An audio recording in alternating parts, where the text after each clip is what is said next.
Hello' everyone, মোৰ mini ব্লগলৈ আপোনালোক সকলোকে স্বাগতম জনাইছো। চ' গাইছ, আহি আছে নে মই এতিয়া পাকঘৰত আৰু আহি গৈছো আজি মামাই দিয়া দালি বনাওগে। মানে চাইছো চব বস্তু ঠিকে আছে, বনাই চাচোন। বহুতে ছ'চিয়েল মিডিয়াত চাইছো, কিছুমানে কৈছে সিজিছে, কিছুমানে কৈছে নাই সিজা, কিছুমানে কৈছে আকৌ ধুনীয়াকে সিজিছে। মই নিজে আজি বনাই পিনি চাওঁচোন সিজিব কি নিসিজে। তাৰপিছত এয়া আছে গৰম পানী দি প্ৰথমত মই তিয়াই দিওঁ, কাৰণ মই যিকোনো দালি হ'লেও বনোৱাৰ আগত মই 15 মিনিট 20 মিনিট এনেকৈ তিয়াই থৈ দিওঁ। যিহেতু মই এতিয়া ভাজি বনাব আছে, ভাজি বনোৱা হ'লে সেইখন কেৰাহীতে দালিখন বনাম। আৰু বাচি যোৱা দালিখিনি মই টেমাত ভৰাই থৈ দিলোঁ। তাৰপিছত মানে আজি বনাম এই লাওৰ বাকলিটো, তাকে কাটি আছো। যিহেতু লাও মই ৰাতিপুৱা বনালো, তো এতিয়া দুপৰীয়া ভাজি খাম বুলিকে বনাই আছো। আৰু ইয়াতে দেখিছো এটা পিঁয়াজ আৰু দুটা জলকীয়া কাটি লৈছো।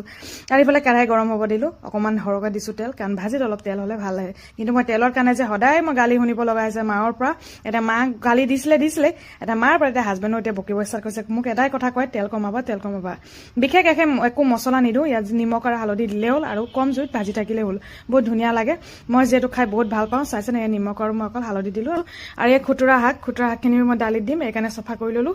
আৰু এই শাকখিনি হৈ গ'ল, ইয়াতে গৰম পানী দি আৰু ইয়াত দালি পাতি দিম। গৰম পানী এইকাৰণে কৈছোঁ, কাৰণ মই ছাইডত এই গৰম পানী কৰিয়ে থৈছোঁ। তাৰপিছত এই দালিখিনি দি এতিয়া উতলিব আহিলে তাতে দিম এতিয়া নিমখ আৰু হালধি।